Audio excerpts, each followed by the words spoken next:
और जयपुर से इस वक्त की बड़ी खबर, एडवोकेट प्रोटेक्शन एक्ट लागू करने का मामला। एडवोकेट प्रोटेक्शन एक्ट पर हाईकोर्ट में सुनवाई शुरू हो चुकी है। राज्य सरकार की ओर से महाधिवक्ता ने समय मांगा है। हाईकोर्ट ने राज्य सरकार से आज दोपहर 2 बजे तक जवाब मांगा। 4 साल बाद भी एक्ट लागू नहीं करने पर हाईकोर्ट ने जवाब मांगा। याचिकाकर्ता एडवोकेट प्रहलाद शर्मा की याचिका पर सुनवाई। कांग्रेस के चुनाव घोषणा पत्र में एडवोकेट प्रोटेक्शन एक्ट का वादा। एक्टिंग सीजे MM श्रीवास्तव और जस्टिस अनिल उपमन की अदालत में यह सुनवाई इस समय चल रही है। एडवोकेट प्रोटेक्शन एक्ट पर हाईकोर्ट ने जवाब मांगा है। राज्य सरकार की ओर से महाधिवक्ता ने समय मांगा, यानी कि जब हाईकोर्ट ने सवाल पूछा तो इस पर समय मांगा गया है। अब इस पर क्या जवाब राज्य सरकार पेश करती है, कितनी तारीख को फिर से इस पूरे मामले की सुनवाई होगी और कितना वक्त हाईकोर्ट ने दिया है। और राकेश हमारे साथ जुड़ गए हैं, राकेश से बात करते हैं। राकेश, हाईकोर्ट ने राज्य सरकार से जवाब मांगा है, कितना समय जो है महाधिवक्ता ने मांगा है राज्य सरकार की तरफ से? बिल्कुल, देखिए आसिफ, एडवोकेट प्रोटेक्शन एक्ट की मांग को लेकर के जो जिस तरीके से वकीलों का कार्य बहिष्कार है प्रदेश भर में और रोजाना 1.25 लाख से ज्यादा केस जो इससे प्रभावित हो रहे हैं, इसके अलावा 1350 जो सभी अदालतें हैं, चाहे हाई कोर्ट हो या डिस्ट्रिक्ट सेशन कोर्ट है या सबऑर्डिनेट कोर्ट है, सब में कामकाज ठप पड़ा हुआ है। वकीलों ने चूंकि जो एडवोकेट प्रोटेक्शन एक्ट जो कांग्रेस ने वादा किया था अपने चुनावी मैनिफेस्टो में, उसको लागू करने की मांग कर रहे हैं। इसमें जो PIL दायर की गई है उस पर आज हियरिंग हुई और उस पर जो महाधिवक्ता सरकार की ओर से पेश हुए, उन्होंने कहा था कि अभी कैबिनेट की मीटिंग चल रही है और इसलिए 1 हफ्ते का समय सरकार को दिया जाए। तो हाईकोर्ट ने इस पर साफ तौर पर महाधिवक्ता को कहा है कि जब कैबिनेट की मीटिंग चल रही है, पूरी सरकार एक जगह बैठी है, तो क्यों ना जवाब हम 1 हफ्ते का समय क्यों दें और उसका जवाब आज दोपहर 2 बजे तक आप सरकार से पूछ के और 1 बजे तक का जवाब जो है हाईकोर्ट ने मांगा है और महाधिवक्ता 2 बजे सरकार की तरफ से जो भी जवाब इसमें आएगा वो आज इसमें पेश करेंगे। चूंकि जो याचिका है वो वकीलों की सुरक्षा अधिनियम से जुड़ी हुई है, चुनाव कांग्रेस के चुनाव मैनिफेस्टो में शामिल है। 4 साल से ज्यादा का समय गुजर चुका है, लेकिन अभी तक इस पर कोई एक्शन फाइनली सरकार की तरफ से नहीं लिया जा सका है। जो याचिकाकर्ता है उसका कहना है कि सरकार ने इसके ड्राफ्ट को अंतिम रूप दे दिया है, लेकिन अब लागू करने से क्यों पीछे सरकार हट रही है। तो आज हाईकोर्ट में ये जो सुनवाई हो रही है, निश्चित तौर पर acting chief justice MM Srivastava और जस्टिस जो अनिल उपमन है वो इस पूरे मामले को गंभीरता से ले रहे हैं। संभवतः आज कोर्ट इस मामले में जो आदेश सरकार को दे सकता है। जी, जानकारी के लिए आपका धन्यवाद।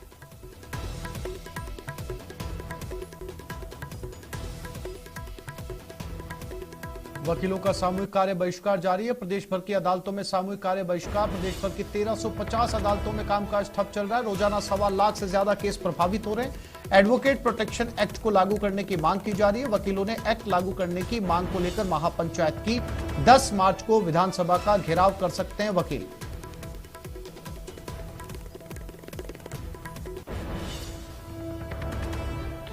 वकीलों की हड़ताल के चलते प्रदेश की सभी अदालतों में सुनवाई रुकी हुई है। 1.25 लाख केसेस प्रभावित हो रहे हैं क्योंकि उनकी सुनवाई नहीं हो पा रही, लेकिन वकीलों का हल्ला बोल जारी है।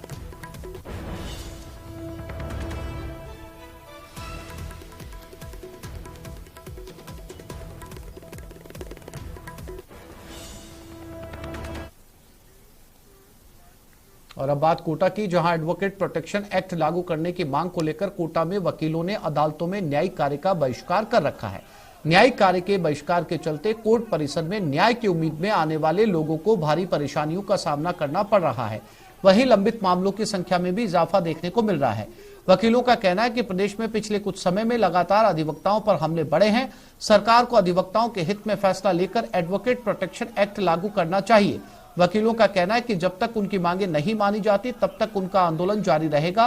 वकीलों से बातचीत की हमारे संवाददाता ओम प्रकाश मारू ने।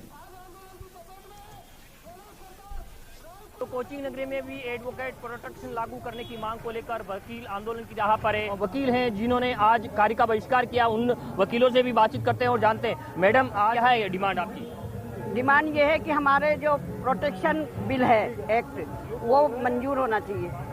क्योंकि वकीलों के आए दिन हत्या हो रही है वकीलों की। आप यूपी में देखें, आप राजस्थान में देखें, आप पूरे देश में देखें, हमारा वकील कहीं भी सुरक्षित नहीं है। ऐसी परिस्थिति आ गई कि मतलब रोड चलते लोग कोर्ट से वकील जाते हैं तो मार दिए जाते हैं, कोर्ट में वकील आते हैं तो मार दिए जाते हैं। आखिर वकील है तो वो दोनों ही पक्षकारों के बीच वकालत तो करता ही है, तो ऐसा थोड़ी होता है कि आप किसी को भी मार दोगे। राजस्थान में इस समय समूचा अधिवक्ता समुदाय हड़ताल पे है, विरोध प्रदर्शन पर है। उसकी मांग है प्रोटेक्शन एक्ट। 18 फरवरी को जोधपुर में एक अधिवक्ता की नृशंस हत्या के बाद से चालू हुआ यह आंदोलन तब तक जारी रहेगा जब तक कि राजस्थान सरकार का जो चुनावी वादा उन्होंने अपने घोषणा पत्र में किया था वो पूरा नहीं हो जाता। वकील समुदाय आम जन के लिए ही काम करता है, पीड़ित को न्याय दिलाने के लिए काम करता है और पीड़ित आम जनता वकीलों के साथ है। तो वकील अपने लिए नहीं मांग रहा, वकील समाज के पीड़ित वर्ग के लिए मांग रहा है, क्योंकि पीड़ित वर्ग आम जनता के लिए वकील काम करता है, उसको न्याय दिलाने के लिए काम करता है। और जिस तरीके से राजस्थान में एक वकील की हत्या हुई है उससे पूरा वकील समुदाय उद्वेलित है। वहीं मंत्री खाचरियावास ने वकीलों की सुरक्षा को लेकर बयान दिया। बुधवार को कैबिनेट बैठक के बाद मीडिया से बातचीत में खाचरियावास ने कहा कि एडवोकेट प्रोटेक्शन एक्ट पर कैबिनेट में चर्चा हुई है, इस मुद्दे पर मुख्यमंत्री जल्दी फैसला लेंगे।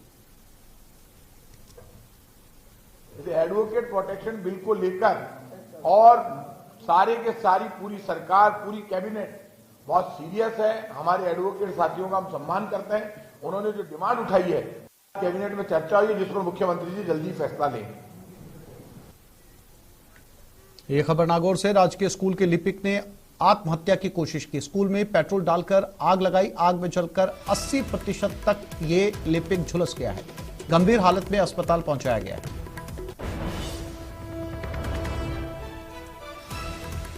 तो क्लर्क ने स्कूल में खुद को आग लगा ली। बताया यह जा रहा है कि इस आग में 80% तक ये झुलस चुका है। फिलहाल अस्पताल में भर्ती है, गंभीर अवस्था में इलाज जारी है।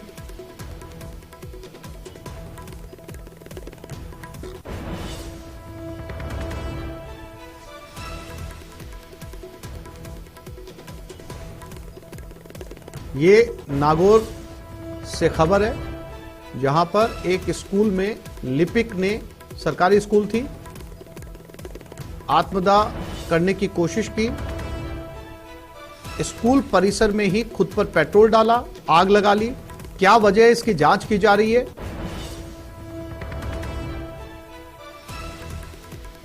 पुलिस मौके पर पहुंच चुकी है। इस क्लर्क को अस्पताल पहुंचा दिया गया है।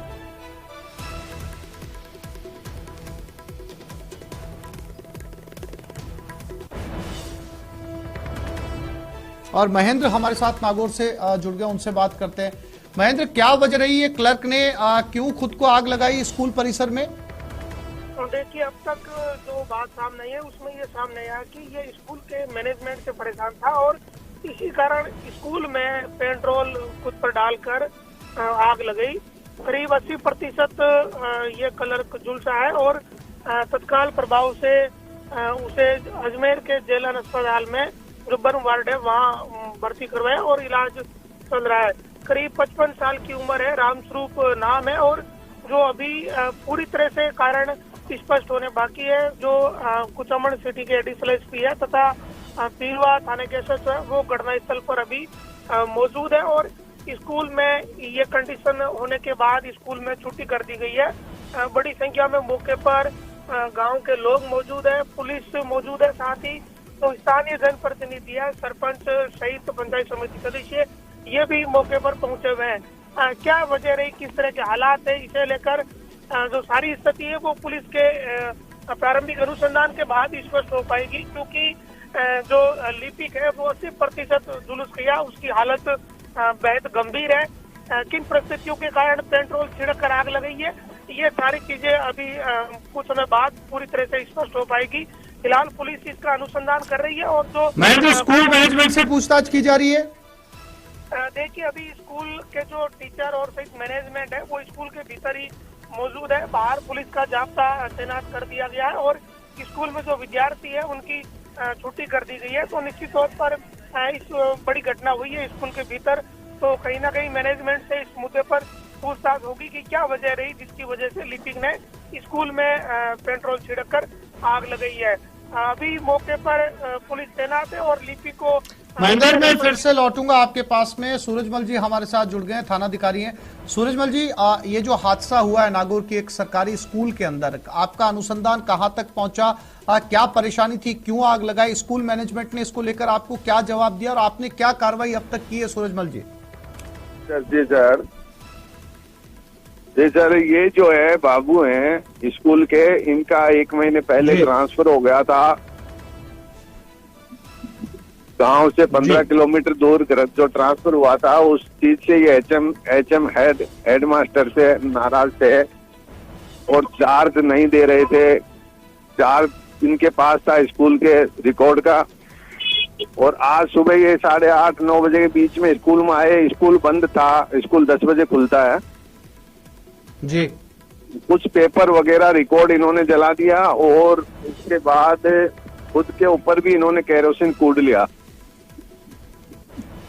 सूरजमल जी, किसी तरह की इस क्लर्क ने आपके पास पहले शिकायत दर्ज करवाई थी या अभी सुसाइड की कोशिश करने से पहले कोई नोट कागज जो है वो इनके पास से मिला? इनके परिवार वालों ने आपसे शिकायत की है?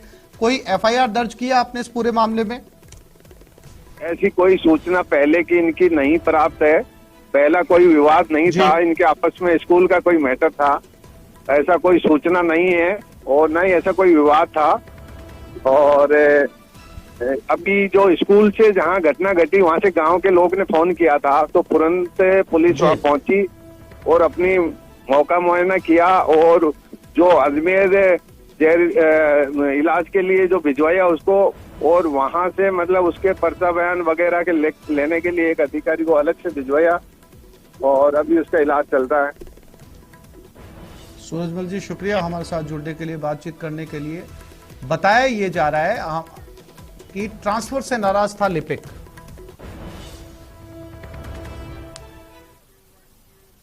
और ये खबर राजधानी जयपुर से, बुजुर्ग का एटीएम कार्ड बदलकर ऑनलाइन ठगी की गई। पीड़ित के बैंक खाते से 9.5 लाख रुपए निकाल लिए गए। मदद के बहाने बदमाशों ने पिन नंबर पूछा।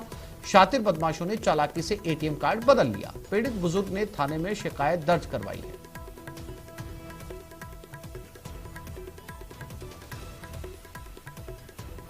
तो एक बार फिर से डिजिटल ऑनलाइन साइबर ठगी का मामला। एक बुजुर्ग जिसका एटीएम कार्ड बदलकर 9.5 लाख रुपए निकाल लिए गए।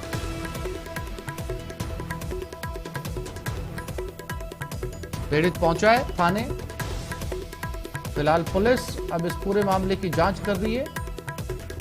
किस एटीएम से निकाले गए, किस एटीएम में ट्रांजैक्शन हुआ। विष्णु हमारे साथ जुड़ गए, उनसे बात करते हैं। विष्णु, एक बुजुर्ग से 9.5 लाख रुपए की ठगी की गई है, क्या ये एक ही बार में हुई या कई दिनों के अंदर हुई? क्योंकि विष्णु, एक बार में एटीएम से लिमिटेड पैसे ही निकाले जा सकते हैं, इतने सारे पैसे एक बार में नहीं बाहर आते।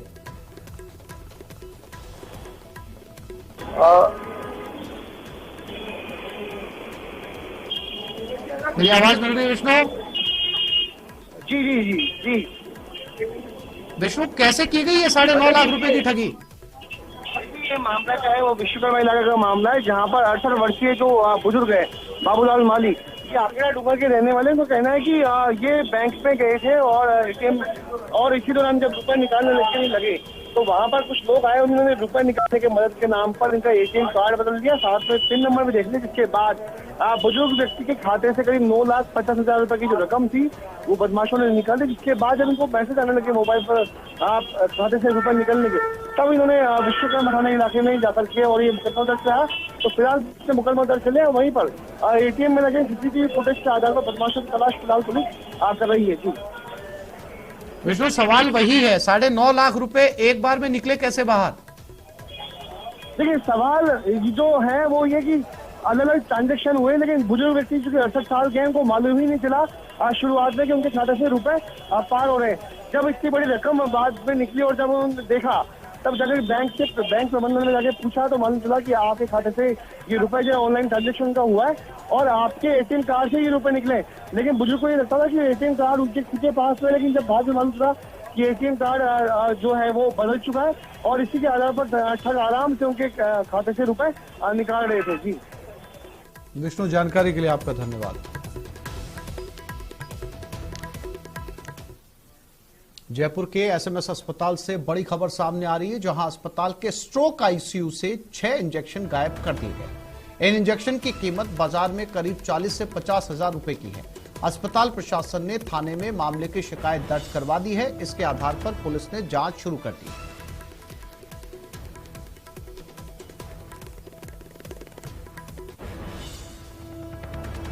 तो प्रदेश के सबसे बड़े हॉस्पिटल से ऐसे इंजेक्शन की चोरी की गई है जो लाइफ सेविंग इंजेक्शन है।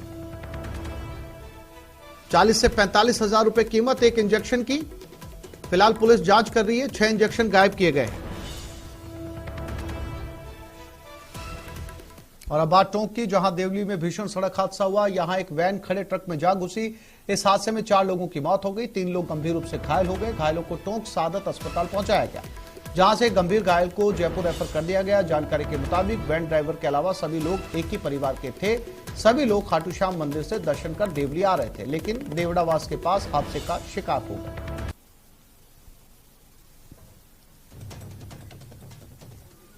ये तस्वीरें देवली टोंक की हैं। खाटू श्याम जी से दर्शन करके लोग लौट रहे थे, लेकिन बीच रास्ते में गाड़ी के परखच्चे उड़ गए। खड़े ट्रक में ये गाड़ी जा घुसी। 5 बजे की घटना, जो देवड़ावास पेट्रोल पंप है, वहाँ सामने जो एक कंटेनर खड़ा था उसके पीछे से एक मारुति वैन आके घुसी है, जिसमें से 4 आदमी की डेथ हो गई है, उनकी ऑन स्पॉट हो गई थी और एक हॉस्पिटल में जेर इलाज हुई है। 3 व्यक्ति अभी वहाँ घायल हैं जिनका इलाज चल रहा है। और ये जो 4 जो मृतक हैं ये सभी देवली रहने वाले हैं। और ये जो परिवार था वो खाटू श्याम जी के दर्शन करके वापस आ रहा था और वापसी के समय ये घटना हुई है। और ये खबर जयपुर से, जी क्लब पर फायरिंग मामले से जुड़ी खबर। कुख्यात गैंगस्टर लॉरेंस बिश्नोई की आज कोर्ट में पेशी। आज लॉरेंस को कोर्ट में पेश किया जाएगा। गैंगस्टर लॉरेंस को जांच एजेंसियों ने रिमांड पर ले रखा है। 15 दिन से रिमांड पर चल रहा है गैंगस्टर। रंगदारी वसूली के मामले में ये पूछताछ की जा रही है। तो आज पिछले 15 दिनों से लॉरेंस से पूछताछ चल रही है रंगदारी और वसूली के मामले में। आज कोर्ट में पेश किया जाएगा। क्या कुछ कोर्ट में जिरे होनी है, इस पर नजर बनी रहेगी। यह खबर भरतपुर से, सीएम अशोक गहलोत का घाटी मीका दौरा। मृतक जुनैद नासिर के परिजनों से मिलेंगे सीएम। पुलिस ने चारों तरफ से गांव को सील कर दिया। हिंदू संगठनों की चेतावनी के बाद पुलिस अलर्ट है। हर एक व्यक्ति पर पैनी नजर रखी जा रही है। 16 फरवरी को किडनैप कर हरियाणा में जलाकर हत्या कर दी गई थी।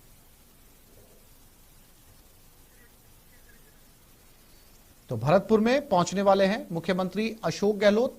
पूरे गांव को सील किया गया है क्योंकि विरोध प्रदर्शन की चेतावनी दी गई है। और इस दौरान 48 घंटे की नेटबंदी भी की गई है। नेटबंदी रहेगी। इस दौरान नेट को बंद किया गया ताकि किसी तरह की अशांति वहां पर ना फैले। मुख्यमंत्री अशोक गहलोत उस परिवार से मिलने पहुंचने वाले हैं जहां पर 2 भाइयों को जिंदा जलाकर मार दिया गया था।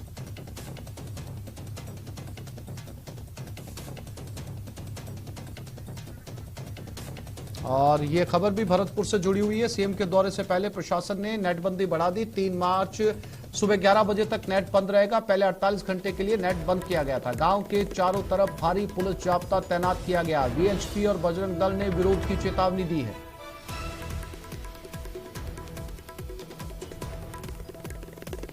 मुख्यमंत्री अशोक गहलोत भरतपुर जा रहे हैं, उसी गांव पहुंच रहे हैं जहां इन दोनों भाइयों का परिवार रहता है। और अब बात अलवर की, जहां खेड़ली में बुधवार रात करीब 8:30 बजे कार में फैक्ट्री के बाहर 2 व्यापारियों का 4 बदमाशों ने किडनैप कर लिया। बदमाश पीछे से आए, सीधे कार में बैठे, आगे व्यापारी बैठे थे, उनको बंधक बनाया, फिर दोनों को पकड़कर पीछे वाली सीट पर ले गए। बदमाश खुद कार चलाकर सुनसान जगह पर गए। एक व्यापारी को रात 10:30 बजे छोड़ दिया, जबकि दूसरे व्यापारी को सुबह 5 बजे स्टेशन से दूर सुनसान जगह छोड़ दिया। बदमाशों ने व्यापारी से 10 लाख रुपए की मांग की। पुलिस की मुस्तैदी से बदमाशों ने एक व्यापारी को रात को छोड़ा, जबकि एक को सुबह 5 बजे। टैक्सी पे था, अपनी रात को 8:15 बजे मैं घर जाने के लिए तैयार हुआ था। तो मैं जैसे ही जा रहा था तो मेरे कनपट्टी पे बंदूक लगाई और मेरे को रात को उठा के ले गए।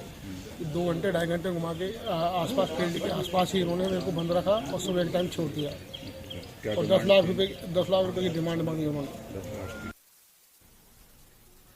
और अब बात बाड़मेर की, जहां गांधीनगर रेलवे अंडरब्रिज के पास बोलेरो में सवार होकर आए लुटेरों ने व्यापारी से पिस्टल की नोक पर करीब 6,50,000 रुपए लूट लिए। यही नहीं, बदमाशों ने व्यापारी को जमकर मारा पीटा भी। दरअसल व्यापारी सुंदर कुमार अपना रोज का कलेक्शन लेकर अपने घर राय कॉलोनी जा रहा था कि अचानक शास्त्री नगर रेलवे अंडरब्रिज से पहले पास झाड़ियों में पहले से छुपकर बैठे लुटेरों ने सुंदर कुमार को मोटरसाइकिल पर सवार होकर आते देखा। बोलेरो गाड़ी लगा दी, पिस्टल तानी, 6.5 लाख रुपए लेकर फरार हो गए। घटना की जानकारी मिलते पुलिस ने जिले भर में नाकेबंदी करवाकर लुटेरों की तलाश तेज कर दी है। कोई कार में बोलेरो टाइप गाड़ी थी, वो आया, मेरी गाड़ी को आड़े डाल दिया और मुझे नीचे गिरा दिया। मेरे को लकड़ी से वार करके मेरे को पिस्टल दिखा के मेरा कैश बैग, मेरा लैपटॉप, वो सब मुझसे लेके गए। कितना कैश था आपके पास में? अप्रोक्स मेरे पास कैश 6 से 6.5 लाख कैश था। कितने लोग थे, आपने कुछ देखा? लगभग 4 लोग थे, जो सिंगल पर्सन ही थे, कोई हेल्थी नहीं था। लगभग 25 से 30 साल के बीच में थे। अच्छा, कुछ उनकी बोलचाल, भाषा वगैरह इस तरीके की? देसी भाषा ही तो यहीं की लोकल भाषा की लग रही थी, ऐसी कोई बाहर की भाषा नहीं लग रही थी उन लोगों की। ये हमारे पास 11 बजे के पास इतला आई थी, जिसमें एक कोल्ड ड्रिंक के व्यापारी है, जो रूटीन में उनका कोई गोडाउन है, वहाँ से घर आते थे। उनके पास कैश भी था, तो वो मोटरसाइकिल से आ रहे थे, तो सामने से कोई 4 व्हीलर व्हीकल आया और इनको रुकवाया और इनसे करीब 6 लाख रुपए इनके पास थे, वो नकद लेके भाग गए चामुंडा चौराहे की तरफ। अभी हम पहुंचे हैं, इनसे डिटेल ले रहे हैं और इस संबंध में हम जल्दी इनका मुकदमा दर्ज करके हम टीमें गठित की है, इसको जल्दी इसका खुलासा करेंगे। सिरोही में कुत्ते के नोचने से नवजात की मौत मामले में अपडेट। न्यूज 18 राजस्थान की खबर का बड़ा असर हुआ। जिला परिषद सीओ की जांच में खुलासा। Duty doctors, nursing officer, ward boy को जिम्मेदार माना गया। हॉस्पिटल में लापरवाही, बिना अनुमति छुट्टी पर जिम्मेदार। जांच रिपोर्ट में तत्काल प्रभाव से पोस्ट से हटाने की अनुशंसा की गई है। तो सिरोही से जुड़ा मामला, जहां एक नवजात को कुत्तों ने नोच खाया था, इस मामले में एक्शन हुआ। न्यूज 18 राजस्थान ने इस खबर को प्रमुखता से उठाया था। यह खबर जयपुर से। तीसरे दिन भी वीरांगनाओं को न्याय के लिए धरना जारी है। शहीद स्मारक धरना स्थल पर डटे सांसद किरोड़ी लाल। बीती रात सांसद किरोड़ी लाल ने कैंडल मार्च निकाला था। पुलवामा के शहीद परिवारों के साथ तीसरे दिन भी धरना। वीरांगनाओं की मांगों पर अब तक सहमति नहीं बन पाई है।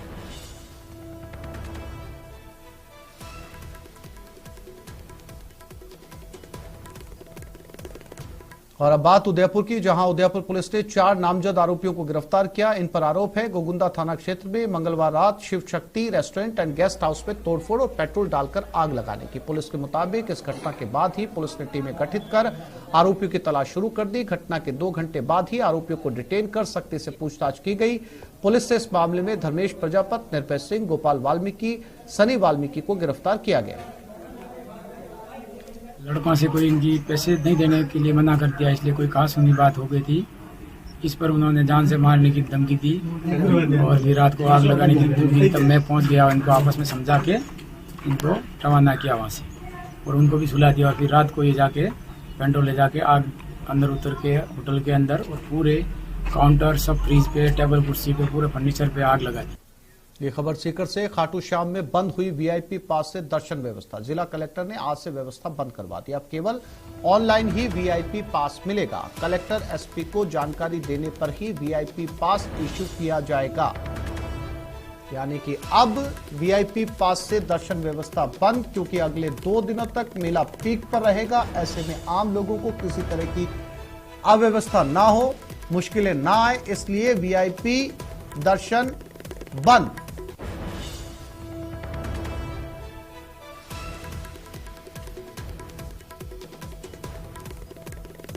और खाटू श्याम जी में आस्था का सैलाब उमड़ पड़ा है। बाबा के दर पर दूर दूर से भक्त आ रहे हैं। ऐसे ही भक्त हैं चंद्र प्रकाश, जो हर महीने मुंबई से खाटू श्याम जी पैदल आते हैं। 14 में मुंबई से खाटू श्याम की यात्रा पूरी करते हैं, उसके बाद वापस मुंबई जाकर फिर से यात्रा पर निकल पड़ते हैं। अब तक 39 यानी कि 39 बार मुंबई से खाटू श्याम जी की पद यात्रा कर चुके हैं और बाबा को निशान चढ़ा चुके हैं।